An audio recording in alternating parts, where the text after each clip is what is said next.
তো good morning বাংলাদেশের এই পর্যায়ে দেশের শীর্ষ পঠিত পত্রপত্রিকার মূল শিরোনাম সম্পর্কে জানাতে আমাদের আরেকটি স্টুডিও থেকে যুক্ত হচ্ছেন আমাদের সহকর্মী আমিরুল ইসলাম আলিফ। আমরা আলিফের কাছ থেকেই জানতে চাই।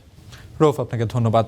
আপনি যেমনটি আসলে বলছিলেন যে দিনের শুরুটা অনেকেই করে থাকেন পত্রপত্রিকার পাতায় চোখ বোলাতে বোলাতে এবং সেই সঙ্গে শিরোনামগুলো জানতে জানতে দর্শকদের সেই কাজকে অনেকাংশে সহজ করে দিতে গুড মর্নিং বাংলাদেশে প্রতিদিনের মতো আজও আমরা জানিয়ে দেব দেশের সর্বাধিক পঠিত যে দৈনিকগুলো রয়েছে সেগুলোর প্রথম পাতায় কি কি শিরোনাম উঠে এসেছে।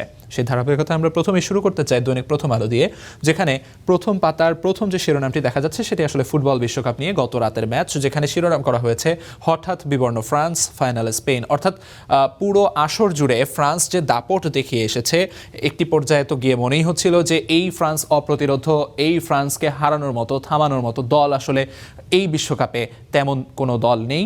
তবে তাদের সেই সম্ভাবনাকে মোটামুটিভাবে উড়িয়ে দিয়ে স্পেন কিন্তু ফাইনালে উঠে গেল এবং তাদের ইতিহাসে দ্বিতীয়বারের মতো স্পেন ওয়ার্ল্ড কাপ ফাইনাল নিশ্চিত করলো। সেই জায়গায় স্পেনের যে খেলা, সেই খেলা নিয়ে এখানে প্রতিবেদন করা হয়েছে। ঠিক যে ব্যাপারগুলো ম্যাচের বিভিন্ন সময়ে যা যা ঘটেছে সেই খবরগুলো এখানে তুলে আনা হয়েছে, যেমনটি আসলে আমরা স্টার নিউজের পর্দায় আপনাদের জানানোর চেষ্টা করছিলাম। সেই খবরগুলোই ঘুরে ফিরে এখানে এসেছে। সেই সঙ্গে ফুটবল বিশ্বকাপের আরও খবর এখানে রয়েছে, যেখানে আসলে আর্জেন্টিনার ম্যাচ আজ রাতে, বিগ ম্যাচ, সেটা নিয়ে কথা বলা হয়েছে এবং লিওনেল মেসি প্রথমবারের মতো ইংল্যান্ডের মুখোমুখি হতে যাচ্ছে এবং সেই ম্যাচ ঘিরে কিন্তু নানাভাবে ঘুরে ফিরে ইতিহাসের নানা কথা কিন্তু ফেরত চলে আসছে। যেমনটি আসলে বলা হচ্ছে আটলান্টায় ফকল্যান্ডের ছায়া, অর্থাৎ আপনারা জেনে থাকবেন সর্বশেষ আর্জেন্টিনার সঙ্গে ইংল্যান্ডের একটি বেশ টানটান উত্তেজনার ম্যাচ ছিল 1986 বিশ্বকাপে, যেখানে দিয়াগো ম্যারাডোনার সেই হ্যান্ড অফ গড এবং একই সঙ্গে গোল অফ সেঞ্চুরি, দুইটি গোল এবং সেই গোলের যে ধারাবাহিকতা এবং তার পরিপ্রেক্ষিতে এর আগে 1982 সালে যে ফকল্যান্ড যুদ্ধ, সেই যুদ্ধকেও কিন্তু বারবার স্মৃতিপটে ফিরিয়ে নিয়ে আসা হচ্ছে এবং সেই জায়গায় মোটামুটি আগুনে ঘি ঢালার কাজটা কিন্তু করছেন আর্জেন্টিনার খেলোয়াড়দের। যে ড্রেসিং রুমে তাদের যে গান, সেই গান কিন্তু ঘুরে ফিরে সেই ফকল্যান্ডের কথা গানেও উঠে আসছে। তো সেই ম্যাচ ঘিরে নানা ধরনের খবরাখবর এখানে রয়েছে। ফুটবল বিশ্বকাপের খবর যেমন রয়েছে, ঠিক একইভাবে দেশের নানা প্রসঙ্গও কিন্তু এখানে শিরোনামে উঠে এসেছে। যেমনটি আসলে দর্শক আপনারা জেনে থাকবেন, গতকাল কিন্তু ঢাকা বিশ্ববিদ্যালয়ের নবাব আলী চৌধুরী সিনেট ভবনে প্রধানমন্ত্রী তারেক রহমানের উপস্থিতিতে কিন্তু একটি আলোচনা অনুষ্ঠান হয়েছে, যেটির শীর্ষক যে শিরোনাম ছিল সেটি ছিল হচ্ছে তারুণ্য, স্টার্টআপ এবং সম্ভাবনার বাংলাদেশ। এবং সেই শীর্ষক আলোচনায় তরুণ উদ্যোক্তাদের নানা ধরনের সহযোগিতার আশ্বাস কিন্তু সরকারের পক্ষ থেকে দেওয়া হয়েছে, যেখানে বলা হয়েছে 5 কোটি টাকা পর্যন্ত অর্থ সহায়তা দেওয়া হবে স্টার্টআপে এবং 500 কোটি টাকার একটি ফান্ড এখানে প্রস্তাব করা হয়েছে। সে বিষয়গুলো নিয়ে কিন্তু এখানে খবরাখবর রয়েছে এবং সেই জায়গায় যেমনটি আসলে বলা হয়েছে যে প্রধানমন্ত্রী তারেক রহমানের সঙ্গে কিন্তু আলাপ আলোচনায় যোগ দিয়েছিলেন আসলে দেশের প্রায় 20টিরও বেশি বিশ্ববিদ্যালয়ের প্রায় 230 জন শিক্ষার্থীর একটি দল এবং সেখানে তাদের পক্ষ থেকে এই তারুণ্য নির্ভর যে স্টার্টআপ সংস্কৃতি এবং সেই জায়গায় আসলে বাংলাদেশের যে সম্ভাবনার জায়গাগুলো, সেগুলো শিক্ষার্থীরা কিন্তু প্রধানমন্ত্রীকে জানানোর চেষ্টা করেছেন। একদিকে যেমন তারা তাদের সম্ভাবনা এবং সমস্যার কথাগুলো তুলে ধরেছেন, পাল্টা দিক থেকে কিন্তু প্রধানমন্ত্রী তারেক রহমানের পক্ষ থেকেও নানা আশ্বাসের কথা জানানো হয়েছে এবং যার পরিপ্রেক্ষিতে যে খবরাখবরগুলো উঠে এসেছে সেটি কিন্তু এই শিরোনামে স্থান পেয়েছে। সেই সঙ্গে যদি পাশে আরেকটি খবর আমরা দেখতে পাই, যেখানে কিনা ঢাকা, চট্টগ্রাম সহ মোট 13 জেলায় শিক্ষার্থীদের ক্ষোভের যে বিষয়টি, অর্থাৎ এই প্রাকৃতিক দুর্যোগের মাঝেও এইচএসসি এবং সমমানের পরীক্ষার অনুষ্ঠান অনুষ্ঠিত হয়ে গেল এবং সেটি নিয়ে কিন্তু শিক্ষার্থীদের মাঝে নানা রকম ক্ষোভ ছিল। একই সঙ্গে শিক্ষামন্ত্রী আনম এহসানুল হক মিলনের একটি কথার সূত্রপাত ধরে কিন্তু তাদের মাঝে ক্ষোভ আরও ছড়িয়ে পড়ে এবং সেই জায়গায় তারা সড়কে নেমে আসেন, শিক্ষামন্ত্রী পদত্যাগ দাবি করেন এবং নানা দাবি সহ তারা আসলে পরীক্ষা যে স্থগিত করার দাবি এবং সবকিছু মিলিয়ে নানা যে দাবি তাদের, সেগুলো তুলে ধরে তারা কিন্তু সড়কে আন্দোলনে নেমে আসেন। সেই আন্দোলনের খবরাখবর কিন্তু এখানে শিরোনাম করা হয়েছে।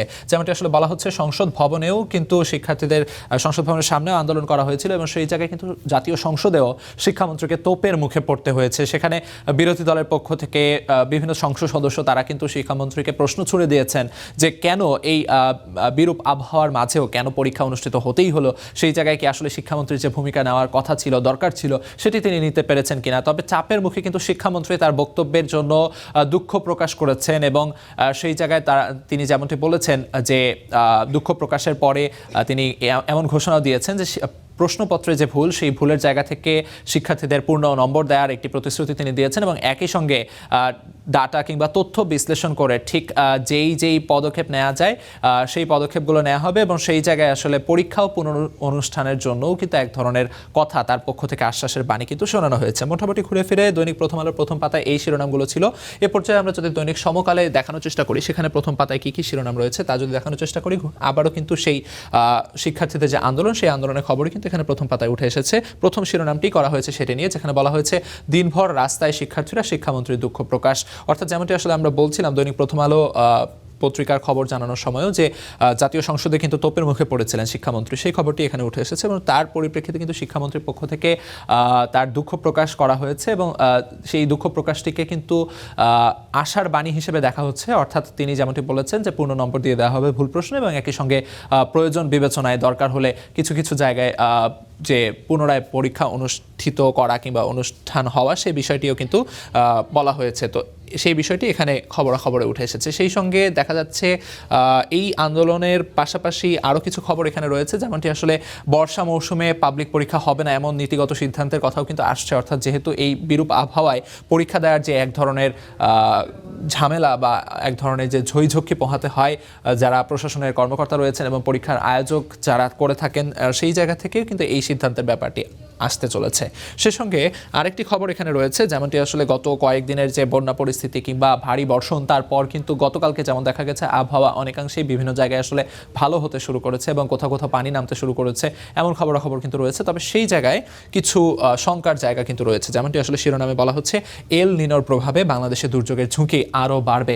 অর্থাৎ এই জায়গায় কিন্তু আবহাওয়া এবং জলবায়ুগত যে এক বিরূপ প্রতিক্রিয়া সেই ব্যাপারটি নিয়ে কিন্তু এখানে প্রতিবেদন করা হয়েছে এবং সেটি আসলে এখানে শিরোনামে উঠে এসেছে। সেই সঙ্গে বিশেষজ্ঞের মতামত বিশ্লেষণধর্মী একটি প্রতিবেদন সেটিও এখানে শিরোনাম করা হয়েছে, যেমনটি বলা হয়েছে জলাবদ্ধতার কারণগুলো মানব সৃষ্ট। অর্থাৎ গতকাল যেমনটি বলা হচ্ছিল স্টার নিউজের পর্দায় সংবাদেও বলা হচ্ছিল যে মোট 4টি কারণে আসলে ঢাকা সহ রাজধানী ঢাকা সহ দেশের বিভিন্ন স্থানে যে জলাবদ্ধতা তার মূল 4টি কারণ তুলে ধরা হয়েছে, যার কিন্তু সবগুলোই আসলে মানব সৃষ্ট। অর্থাৎ এই জায়গায় ড্রেনেজ সিস্টেম নিয়ে নানা ধরনের কথা চলছে, সিটি কর্পোরেশনের পক্ষ থেকে বলা হয়েছে এবং সেই ড্রেনেজ সিস্টেম যে কাজ করছে না ঠিকঠাক মতো তার প্রধান কারণ কিন্তু এই নগরবাসী। অর্থাৎ নগরবাসীর যে কাজগুলো করে থাকা দরকার সচেতনতার অভাবের কারণে যেটি হয়ে থাকে যে নানা ধরনের বর্জ্য পদার্থ, পলিথিন, প্লাস্টিক সহ নানা ধরনের ময়লা আবর্জনা কিন্তু এই ড্রেনেজ সিস্টেমে গিয়ে ড্রেনেজ সিস্টেমের যে স্বাভাবিক প্রক্রিয়া সেটি আসলে বাধাগ্রস্ত হয়। সেই খবরটি এখানে শিরোনাম করা হয়েছে। সেটি আসলে পাশে আরেকটি খবরের মাধ্যমে দেখানো হয়েছে 5 বছরেও চালু হয়নি ড্রেনেজ সার্কেল।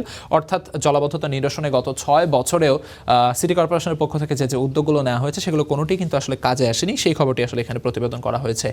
সেই সঙ্গে ফুটবল বিশ্বকাপের খবর, যেমনটি আসলে আমরা প্রথম আলোতে দেখাচ্ছিলাম যে ফ্রান্সকে হারিয়ে ফাইনালে স্পেন, সেই ম্যাচের নানা দিক নিয়ে এখানে কথা উঠে এসেছে এবং এই জায়গায় দর্শক আপনাদের জানিয়ে রাখা ভালো কিছু খবরাখবর কিন্তু আপনারা দেখছেন যে যেখানে ফুটবল বিশ্বকাপের এই যে নানা উন্মাদনা সেই উন্মাদনার মাঝে একটি বিষয় কিন্তু উঠে এসেছে, যেমনটি আসলে গতদিনের খবর আমরা বলছিলাম যে এবারের সেমিফাইনালে কিন্তু ফিফা র্যাঙ্কিংয়ের একদম সঠিক প্রতিফলন দেখা গিয়েছে। অর্থাৎ শীর্ষ 4 দল তারাই কিন্তু আসলে সেমিফাইনাল খেলছে এবং সেই জায়গায় আরও একটি র্যাঙ্কিংয়ের প্রতিফলন দেখা গেছে, যেখানে কিনা দেখা যাচ্ছে র্যাঙ্কিংয়ে 2 এবং 3-এ থাকা স্পেন এবং ফ্রান্স যখন কিনা মুখোমুখি হয়েছে সেই জায়গায় কিন্তু স্পেন জিতে গেছে। যদিও সাম্প্রতিক সময়ের ফর্ম বিবেচনায় কিন্তু স্পেনকেই অনেকে এগিয়ে রাখছিলেন।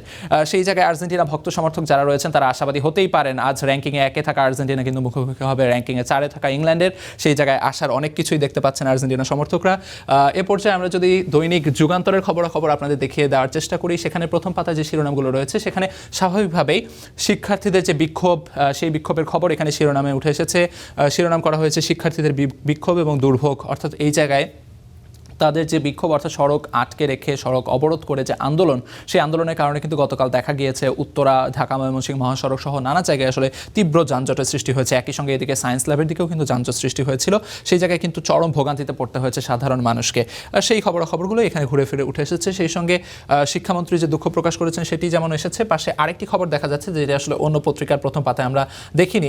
সেখানে হচ্ছে শেখ হাসিনা সহ শীর্ষ 11 শিল্প প্রতিষ্ঠানে দুর্নীতি এবং অর্থ পাচার এবং তদন্তে গতি আনতে দুদককে চিঠি দিল অর্থ মন্ত্রণালয়। অর্থাৎ গত যে আওয়ামী সরকারের আমল ছিল সেই জায়গায় যে নানা ধরনের দুর্নীতি এবং সেই দুর্নীতিগুলো আসলে সঠিকভাবে তদন্তের মাধ্যমে তুলে আনা যেন যায় সেই ব্যাপারে কিন্তু অর্থ মন্ত্রণালয়ের পক্ষ থেকে দুদককে চিঠি দেওয়া হয়েছে, সেই খবর এখানে দেখা যাচ্ছে। এবং একই সঙ্গে ট্রাইব্যুনালের মাধ্যমে আওয়ামী লীগের বিচার দাবি করা হয়েছে সংসদে, সেই খবর যেমন দেখা যাচ্ছে। সেখানে সংস্কার সংশোধনে রাজনৈতিক জোট সংবিধান বিতর্ক নিয়ে যে খবর সেটিও কিন্তু এখানে প্রতিবেদনে উঠে এসেছে। সেই সঙ্গে আরেকটি খবর দেখা যাচ্ছে, সৌদি যুবরাজ সালমান তিনি বাংলাদেশ সফরে আসতে যাচ্ছেন এমন সম্ভাবনার কথা কিন্তু কূটনৈতিক নানা সূত্র থেকে আসছে, সেই খবরটি এখানে প্রতিবেদনে স্থান পেয়েছে। সেই সঙ্গে ফুটবল বিশ্বকাপের খবরও কিন্তু এখানে রয়েছে।